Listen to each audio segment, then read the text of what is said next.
Hi, and welcome to Bible Study with Friends. Today, it's just you and I, and we're going to be talking about some tips to how to improve your Bible study.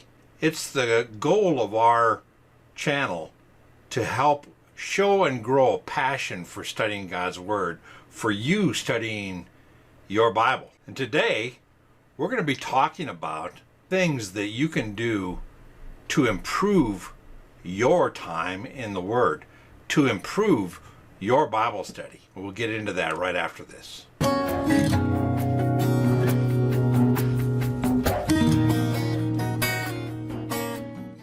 The first way to improve your Bible study is to slow down. Reading through the Bible is not the same thing as studying through the Bible.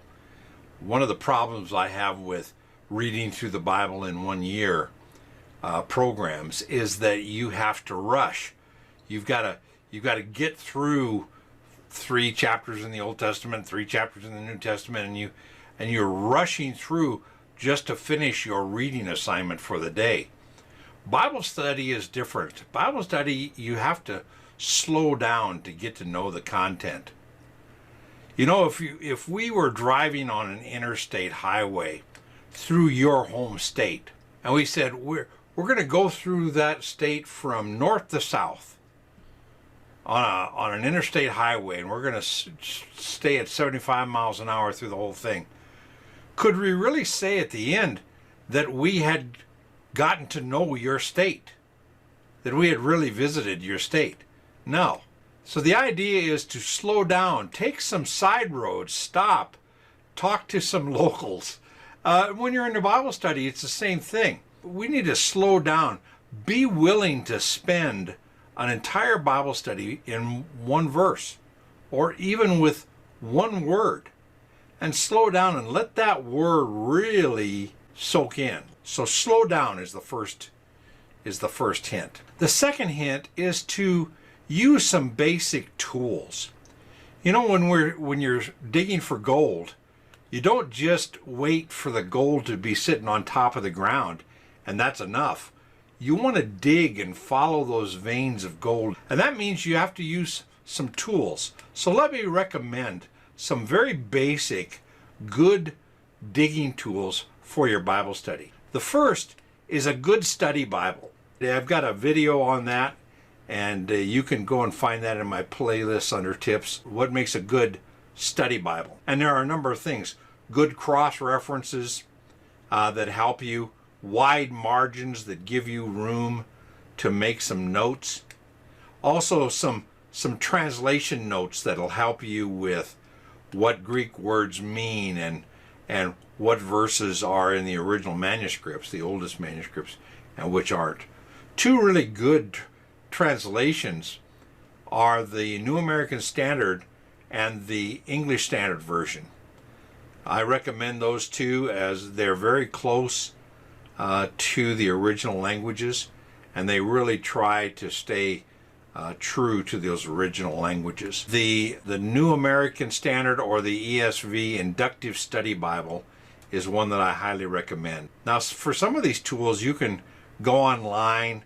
You can there's a free online service called the Blue Letter Bible. You need to be careful with free services. One Bible study software that I recommend is Logos. Logos is a little expensive, but it's worth your investment, and they let you pay it off in payments. So Logos is a great, Logos is a great Bible study tool that gives you a lot of these tools on the internet, and well worth it. Now, some of the in-print tools, if you're going to look for tools that are in print, it's important, like you can get inexpensive used books that are Bible study tools, but you need to pay attention to good publishers. Make sure that they're doctrinally sound. You can buy a Bible dictionary that is published by some weird group, and it's just basically their opinion, and it can even be wrong doctrine.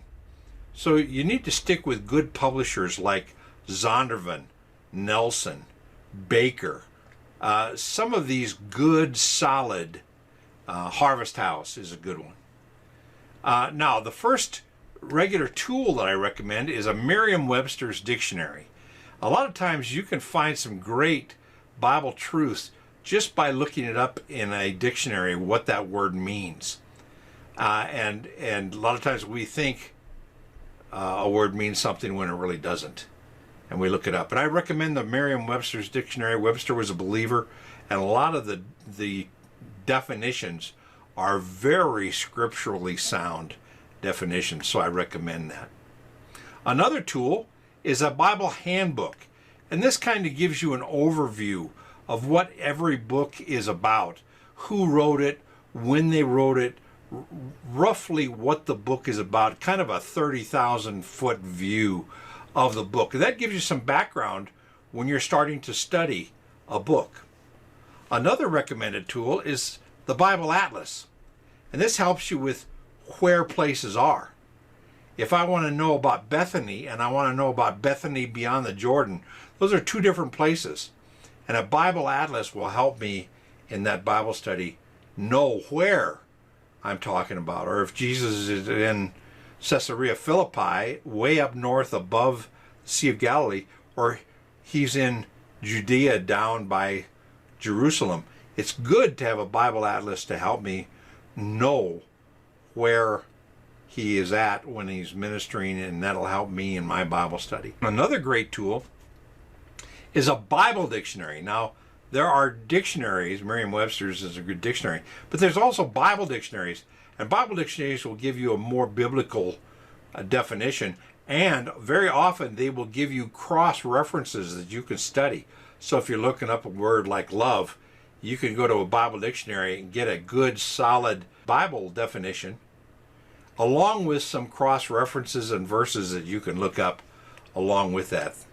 The last tool that I recommend is a commentary. Now, that shouldn't be the first tool that you go to, but a good Bible commentary is helpful. And how to know it's a good Bible commentary is if you open it up to any book and you see a lot of cross-references. That'll help you in your Bible study. That'll give you a place to go. But I recommend that as last, because a commentary is basically a person's opinion on the scriptures. So I recommend Bible commentaries as a last tool to confirm some of the understanding that you've gotten from your personal Bible study. Now, the third tip that I've got for you is to mark your treasure map. Mark your Bible. Now, let me give you some examples of that. Let me just show you what a page from my Bible is going to look like. And my wide columns over here give me plenty of room to make notes and to outline and do all kinds of things that help me do cross references, add my own things. I've got little pieces of post-it notes that help me with notes, and I can flip them up and get the notes that are underneath them, what words mean. I also have used colors to notate certain words that help me. This is just this idea of marking your treasure map so that when you come back to this chapter or this place in your Bible, you've made some notes that say, I found treasure here. And that's just a good recommendation for what will help your Bible studies in the future. Then the next tool, number 4, is to make an application. So many people read the Bible and then they don't really think about it and apply it to their life. This idea of meditating on the Word. And you need to ask yourself some questions. What do I need to do based upon what the Word of God says here? The other question you could ask yourself is, what do I need to stop doing based upon this? How do I need to apply this to my life and make it part of my everyday life? What do I need to start doing? What do I need to stop doing? Then do I need help with this? If this is something I need to do and I really don't know how to go about it, maybe I need to go to my pastor or go to my mature Christian friend who can help me and say, hey, do you have any way? I've been thinking about doing this in my life based upon this verse. Do you have any helps that you can give me, any notes, anything like that? Maybe they'll do a Bible study with you. You never know. That's how Bible study with friends started. Now, the last tool is, once you've done these things, once you've got your Bible study, one of the things that we don't do that really would help us in our Bible study is to share what you found out. To let people know, other people, friends, family, and say, hey, I saw something really interesting in the Bible the other day. Do you want to hear about it? And that's not preaching at people. That's just sharing the truth of God's Word with people. And when you share your discovered truth, it really helps you. It helps you remember where that verse is. It helps you with fellowship with other Christians. It helps you even with mentoring, where somebody could go, wow, that is really neat that you see that from this verse. How would I go about that? And all of a sudden you're mentoring somebody just by sharing with them. And that will help you in your personal ministry of sharing your Bible studies. And pretty soon you're teaching the Word. And I hope the 5 tips on how to improve your Bible study. Give that a try. And listen, I appreciate you staying with me. Hope you were blessed by this little tools and tips.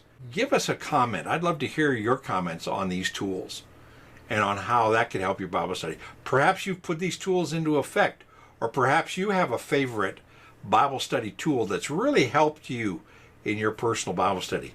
I'd love for you to share that in the comments at the end of this video.